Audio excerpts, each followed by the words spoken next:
Hello everybody, J.Yumeko here, and today we're back with some more If My Heart Had Wings. Now, last time we left off, I believe we finally got the plane flying. We took a number of test flights throughout the day, all of which were successful. Until we were just about to give Kotari a ride, but the winch that pulls the plane in order to give it lift, that broke.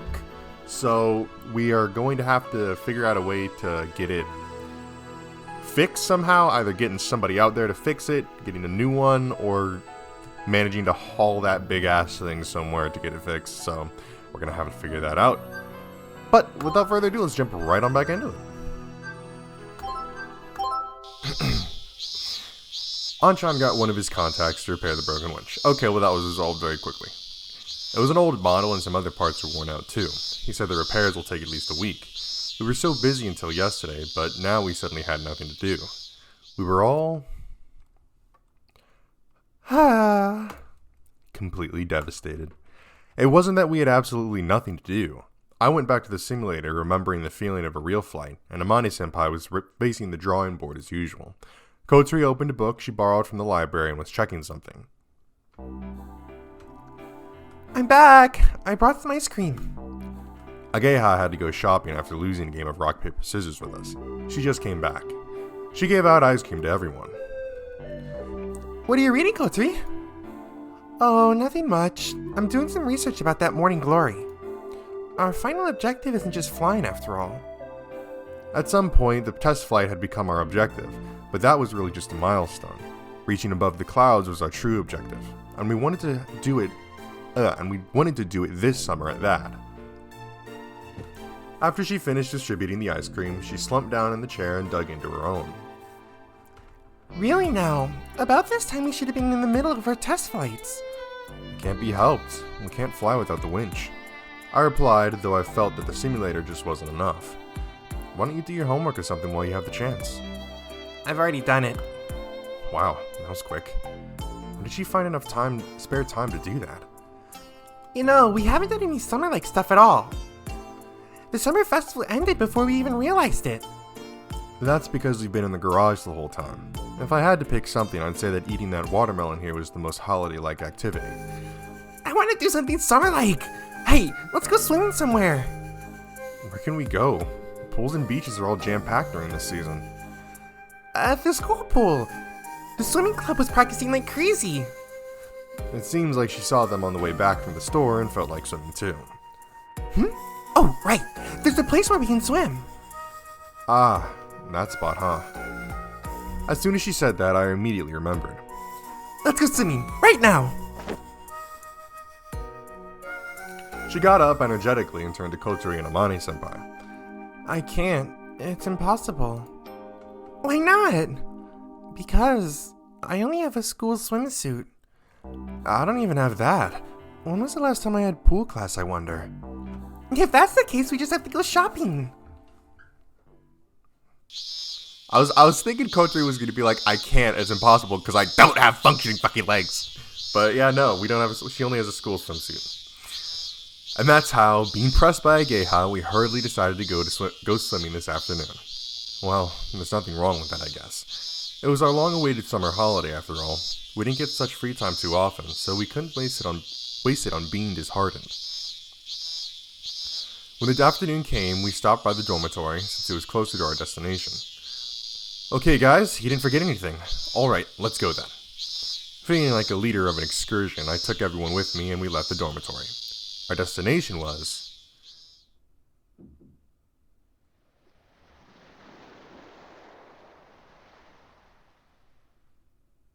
Secret little cove, huh?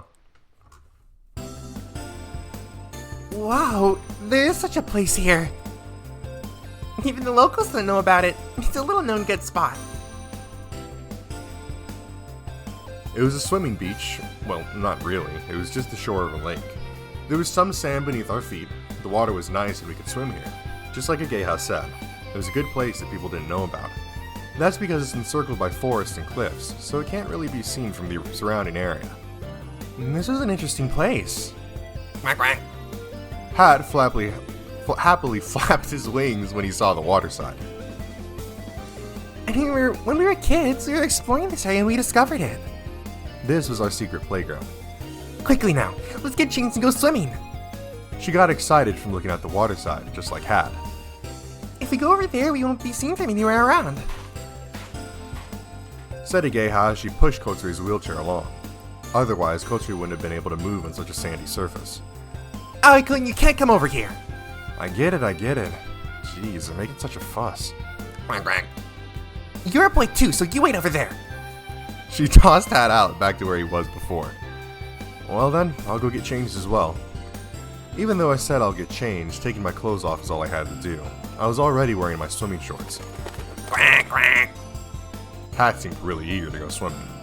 I thought that he'd like to swim in a wide place once in a while, so I brought him along, and it looked like he was really pleased. Just hold on a bit longer, everyone will be back soon. Quack. Yes, the beach episode! I waited with Hat for a while when the girls came back from the shadows of the cave, wearing the new swimsuits they had just bought.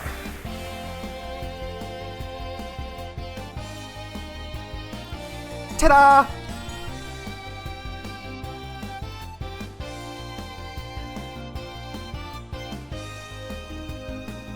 I haven't worn a swimsuit in ages. You really are girls after all. Wait, what did you say? What an awful thing to say. Yeah, exactly. No, sorry, it's just that normally I don't really feel that you're girls. I keep making these terrible comments, but I can't really help it because it's true. Lately we've been spending all this time together and it didn't really feel like a man and woman relationship. But... That means you feel it now. Huh? I certainly feel that, or rather I have no choice but to feel it. Normally I'm not conscious of it, but this just reminded me how cute they are. Well, no wonder all the boys in my class are so jealous. And now it's time for an obligatory question. No, wait, that's... Whose swimsuit do you like the most? Geha shot a very straightforward question at me. Hehe. All of them were conscious of my gaze and were striking poses. It doesn't look like I could give an evasive answer here. Oh, okay, whoa.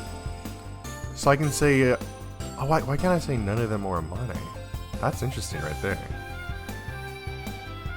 So, I mean, you don't get a lot of actual choices in the game. To be, like, that's just a thing. You do not get a lot of choices in the game. But it does kind of make me interested because I don't even have the choice to choose Amane or none of them. So it makes me wonder, like, was there some kind of path I could have taken to get to Amane? If any of you guys know, let me know in the comments, because if so, I'd like to try and do that. I mean, there's 3 main girls, so if I ever go back through this game again, that'd be good to know. Well, we're gonna go ahead and keep it straightforward here. We're gonna say Kotsuri. Kotsuri's, I guess. Kotsuri twitched in surprise and instantly went bright red. Aren't you glad, Kotsuri? How I could have complimented you. It can't be helped. Kotsuri's cute after all. Don't give me that indecent look. What sort of response is that? Wasn't that just harmless praise? No, that's just how Kotsuri-chan's trying to hide her embarrassment. Kotsuri, who still had a bright red face, hung her head downwards.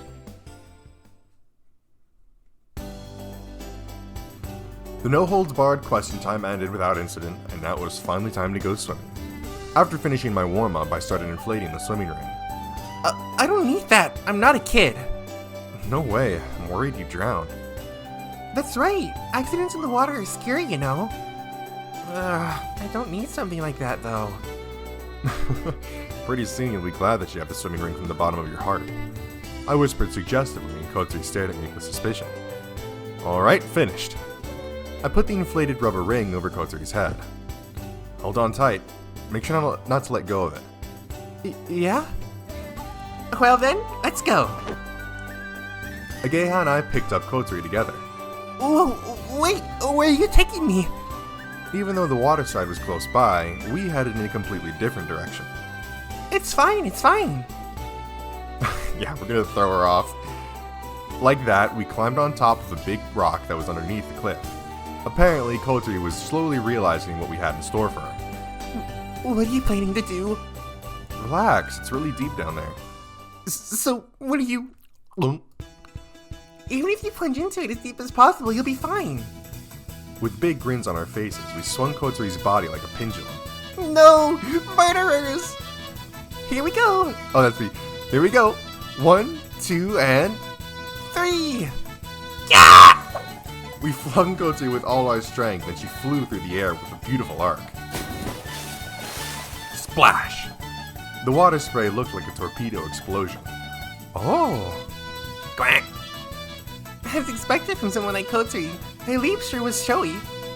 Yep, her leap style is pretty good. Kotri emerged from the ripples in the water, holding tightly to her swim ring. Wah! Hey, are you alright? Are you still alive? It was fun. Again. Kotri waved both hands, wishing for an encore. Next is a jump with an S-rank difficulty, a triple aerial turn, the moonsault. When we got down from the rock to get Kotri, Amane-senpai was waiting there with sparkling eyes. Next is my turn. Uh-huh, you want to do it too? Yeah. Senpai, I thought you were scared of heights. This much should be fine. There's no way we could refuse those eyes. They were so full of expectation. It couldn't be helped, so Geha and I lifted Amane-senpai up. I wonder if she's heavier than Kotri because of the difference in boobs. Alright. Or maybe it's because she's much taller than Kotri in like every way, shape, and form. And also she's like a full-grown adult. But yeah, no, the boobs, sure, man. Huh? Amane-chan will do it too? Quack, quack. Get out of the way. It's dangerous there. Here we go, senpai. Yeah. 1, 2, and 3. Toss. Wah! Amane-senpai flew through the air. Her trajectory was a little lower than Kotori's. Splash! This time, the splash was like a direct hit from a torpedo. Wah! Quack, quack! Showered with the water spray, Kotori and Hat cried out. Senpai, are you alright? Huh? Blub blub. Amane-senpai was sinking. Senpai! Amane-chan! Kotori paddled frantically to approach her, thrust her hand into the water, and Wah! Amane-senpai's face appeared from the water. She clung to Kotori's swim ring. I'm sinking. Oh, hold it! Stop struggling! Hold on, I'll be there right away. I jumped in and went to rescue both of them.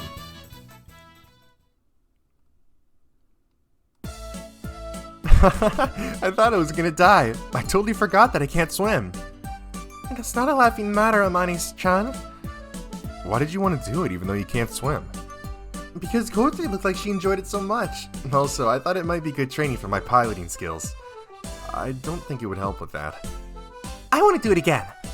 Okay, fine. Yeah, me too. You can't do it. Aww. We used to play like this a lot in the past. When we were kids, Kotri was crying when we did this. We were quite ruthless back then. Misatsugu was close to tears too. However, this was a kind of rite of passage and it helped us grow up. Probably. I mean, yeah, you know, as a kid you've always got to have those like really dumb, potentially deadly decisions that you make, right? That just somehow work out. You might say that we started acting pretty childishly all of a sudden, but we were just enjoying summer activities however we liked. I haven't been moving my body too much recently, so I was just swimming around the place. Kotori entrusted herself to the swim ring and was drifting with Hat alongside her. Ageha and Amane-senpai were building sandcastles together. Those two really do like making things. This feels so nice. Kotori murmured absent-mindedly, floating half-submerged in the water. When I'm in the water, my body feels so light and I can move easily. She's always in her wheelchair, so even moving a short distance can be quite troublesome. In the water, even her disabled legs aren't that much of a burden. Quack, quack. Well, I mean, yeah, that's why water therapy is a thing. I mean,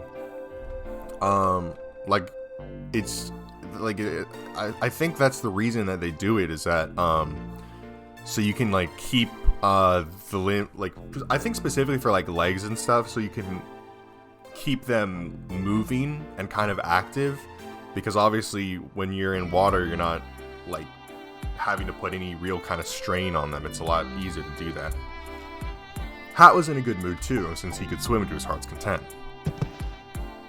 I passed by the two of them when I was returning from my long-distance swim. Then I got out of the water and sprawled out on the beach. Phew, that sure tired me out. Welcome back. You swam really far, didn't you? It's been a while since I did any exercise. As I thought, I've lost some stamina. Even so, you've got really great legs. Geha murmured while she was looking at my thighs. Yeah, I used to cycle after all. Look at this, Kotori. They're about as thick as your waist. That's rude. I'm not that fat. When she said that, my glance unconsciously wandered to her waist. It really was slim. It was hard to tell because she was always sitting in her wheelchair, but Kotori had a pretty slender figure. Compared to her, Geha was... What? No, I was just thinking how plump you are. Plump, you say? It's Kotori's too thin. Geha should cut down on some snacks. Kotori spoke to Hat in a serious tone. Quack. You little... Speaking of figures... Both girls stared really hard at Amani-senpai, who was relaxing in the shade of a tree. She was in the water a moment ago, and her wet swimsuit was clinging tightly to her body, emphasizing her great figure. Places that should stick out really stick out. The parts that curve inwards should also curve in. She really does have the ideal curves. Amani-chan, this is so unfair. Yeah, you're right. Oh, what are you talking about? She's pretty, has a nice body, she's clever. She's also a bit of an airhead, but even has a certain charm to it, which is also unfair. Amani-senpai looked at her body curiously. She put her hands under her ample breasts and lifted them up a few times. Since we've been living together for a few days, I knew Amani-senpai wasn't doing anything to maintain her line. Kotori and Geha didn't worry that much about it either. But in Amani-senpai's case, she was paying it absolutely no heed. In other words, she was a natural beauty. It can't be helped, they said it's unfair. If we're talking about figures, isn't Alcoin's the best? That came completely out of the blue. Me? Could you stand up a moment? I did as she said and stood up. You're right. It's true. Could you stop looking at me like that? It's kinda embarrassing. It's alright, it's no big deal. You say that, but if I stared at you, you'd get angry, wouldn't you? That's because boys have preferred it. We're not like that, right? Right!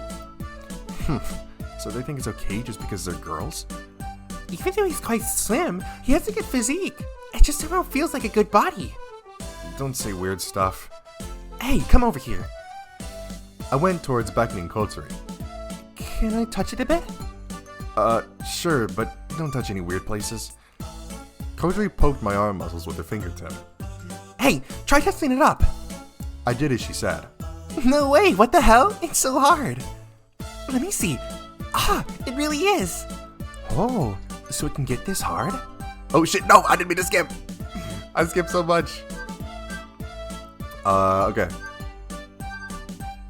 I fucking skipped so much. Okay. Oh, that closed the game? Okay, my bad, guys. How do I go back? Okay, I guess we're just gonna have to load back then. Okay, we're gonna go there. Okay, whoa, how far back did I go?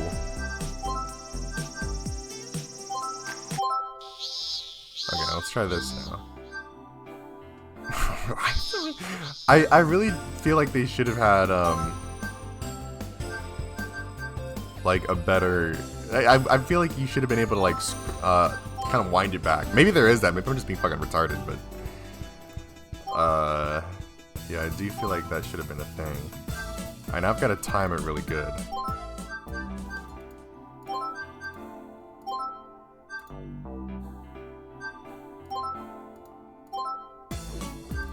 Okay, here we go. There we go. It tickled. Now here. She pointed at my chest. Hey, if I touched your chest, you'd get extremely mad, wouldn't you? Yeah, I would. Oh, come on, just let us touch it. You'll get all these beautiful girls to touch your chest. I told you not to say anything weird. I want to touch it too. It's tough when Amane-senpai says it too. I couldn't do anything about it, so I tensed up my pecs. They're bulging out. Amazing. What the heck? It's so hard. Wow, I can't believe this is a human body like mine. Amane-senpai checked the differences by alternating between touching my chest and her own. What the? This was so embarrassing, but I was a wee bit glad about it. Just like girls are happy when you compliment their good figure, guys like to have their musculature praised. This part is even better. I got carried away and boasted, tensing up my legs. They're really taut. Whoa, as expected. You're great, Aokun. How do you like my well-trained thighs? But somehow it's a bit disturbing. Yeah, this is a bit too much.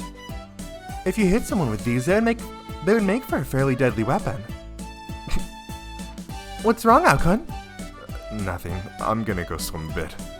The three girls stared blankly at me as I trudged towards the water. What's this about all of a sudden? Well, boys can be pretty sensitive. I wanted to touch him a little more. I float on the water along with Hat to soothe my wounded heart. Yeah, I mean, cyclists have insanely fucking big thighs, dude. Like, I've seen, like, competitions and, like, pictures and stuff. Dude, those, like, that is just pure fucking muscle. And it's kind of funny, because I also kind of feel like a lot of the times, it's so, like, because when you're cycling, it's so much of that, like, exertion is so focused on your thighs that it just makes them so disproportional to, like, every other part of your body. So it's like you're just walking around with these ginormous, like these huge muscles on your legs. My body feels so slippery. I want to take a shower soon. I've got sand all over my wheelchair. We returned to the dormitory after playing at the lake till sunset.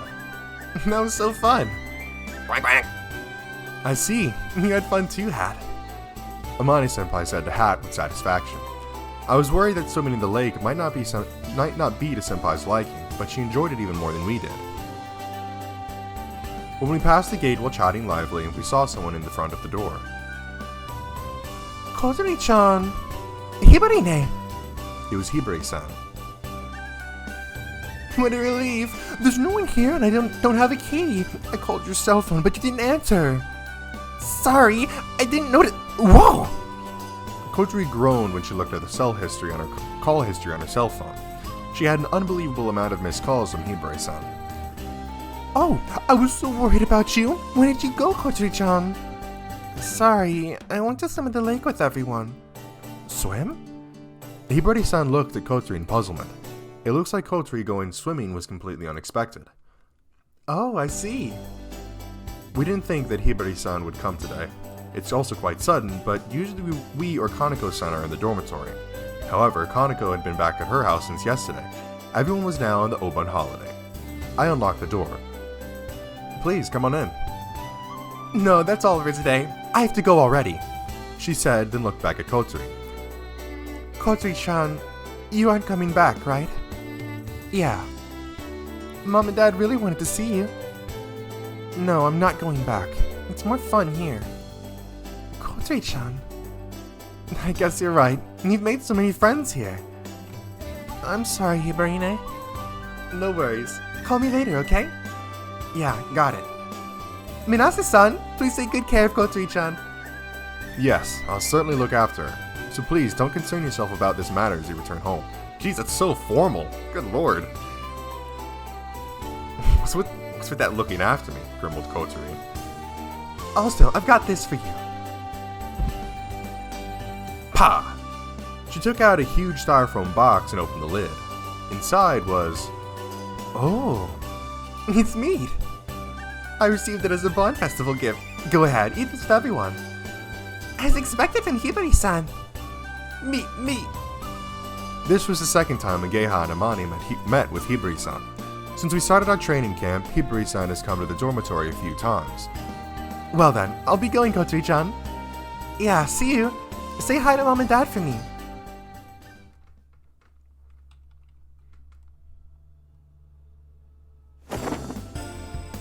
This is the first paper airplane barbecue competition! Ageha declared in a loud voice. As the name suggested, it was a contest, an all-out battle where we all made paper airplanes and the person whose plane flies the furthest will get to eat the best meat. The reason why we were doing this was because the meat Hibari-san brought over varied in types and sizes. There was beef, pork, and chicken, and in various cuts at that. Oh, fuck. What did we say? If we were divided equally amongst everyone, there would only be a small amount of each kind of meat per person. Beef. I want to eat my heart's content of loin and ribs, is what these meat-eating girls all declared. That's why the very first competition of this type had been hastily arranged. The challenge chosen was making a paper airplane, which embodied the peaceful spirit of the Soaring Club. I'm not gonna lose this battle. Foo. I'll show you the Ageha chance special. Everyone started folding their paper airplanes diligently. We weren't using the construction kits like the ones Kotori and I had used before in the garage. We were making them from a single piece of normal paper. We came up with our own ways of folding paper, and everyone was making airplanes of different shapes. Everyone was serious about this. The meat and our pride were on the line. Have you finished? Done. Okay. I'm ready too. Holding the paper airplanes we had made, we stood next to each other in a line. We'll throw them at the same time after the signal. No complaining about the results. Forget the explanations. Let's start already. I'm starving. Well, I'll wait anyway. Alright, get ready. Everyone had a serious expression on their face. Now! We all threw our paper airplanes at the same time. 4 planes cut through the darkness of the night. Go! There, attaboy! Do your best. This looks bad. The first one to fall was Amani-senpai's. It flew somewhat unsteadily, then suddenly stalled and fell. My meat. My airplane fell next. Only Kotori's and Ageha's planes remained, and it became a one-on-one fight. Just a little more. Come on. There, a little further. Amani-senpai and I, who were now spectators, watched over the battle with nervous anticipation. 2 paper airplanes flew across the garden, and their lightness almost seemed to defy gravity. So paper airplanes can fly this far? I was admiring them more and more. It was a close finish. Hooray, victory! That's not fair! Ageha protested. While getting closer to the ground, both of their planes were still increasing their flight distance. However, just as they were grazing the ground, Ageha's plane got caught in the green bush. If not for the obstacles, it felt like Ageha would have won though. Don't be a sore loser, Ageha. Choosing the flight path is all part of the tactics. Grr. Oh, it's fine. Person in second place still gets to eat the beef. That's right. But I... Amani-senpai looked down at her own plane, dejected. Come on, let's go back to the dining hall and have dinner. Sizzle. Fat from the meat was flying off the hot plate. It's strange. I should have been the one who knew the most about folding paper airplanes. Amani-senpai kept brooding over her defeat, while slowly eating her chicken. Just like that can happen, you know. Oh, things like that can happen, you know. The 4 paper airplanes were from just now were lined up next to the hot plate. The one I made was just the common ordinary type. Kotori had worked on the tip of hers a little and bent the wings back just slightly, probably to increase its lift. Ageha's was folded somewhat more elaborately than Kotori's. Then there was Amani-senpai's. Its shape was so complex I couldn't even imagine how she'd folded it. Munch. The way this one's folded is certainly the best, but... wow, what a mess. There's no way something like this could fly. Amani-senpai put her hands to her chest and lowered her head. It appears she didn't lose because of a faulty design, but due to her clumsiness when it came to making it. Ageha's design also seemed like it should be able to fly as well. Kotori's plane was well devised and was also precisely folded. You have it good. Completely useless at this. She was looking enviously at the beef loin and ribs that Kotori and Ageha were eating. Those ribs are delicious. This loin is great too. This feels like the best barbecue. I wanted to eat beef too, but to be honest, anything was okay. The pork and chicken were also pretty tasty. Like that, we ate our dinner while chatting noisily. A program called The Best of Japan had just started on TV in the dining hall that had been left on for some reason. It's a program that covered Japanese people who were especially active in some field. Amane-senpai might appear on this program one day. Would Amane-chan be okay being on TV, I wonder? She'd most likely say something strange. Wouldn't that be fine? She's pretty, so she'd look great on TV. While they were saying these things right in front of the person in question, they turned their attention to the TV. It was showing a middle-aged man with a beard wearing a white coat.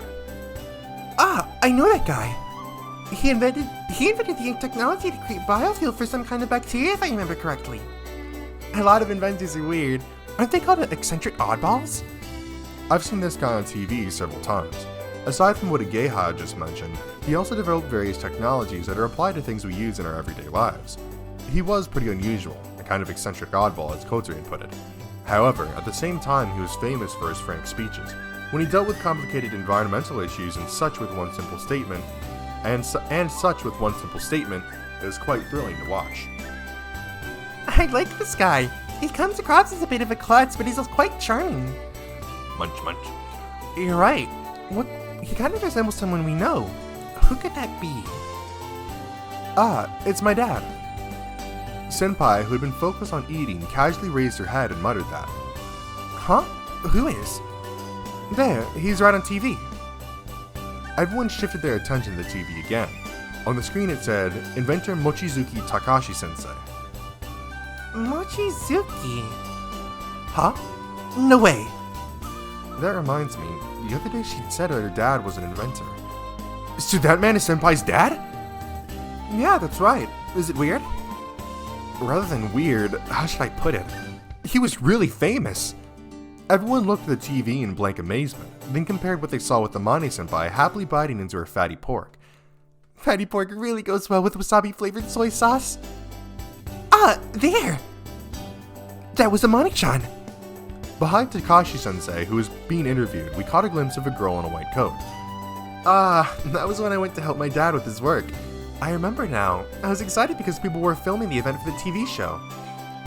She said this like it was completely unrelated to her and stuffed her cheeks with pork again.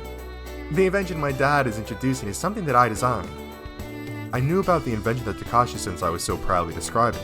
It was a hot topic for a while. On the morning news I heard it sold really well. The funds for constructing the glider came from the income I got from its patent. She explained it like it was a completely normal thing, but it's no wonder that her funds are so abundant. Even though she usually acts so silly, Amane-chan really is an amazing person.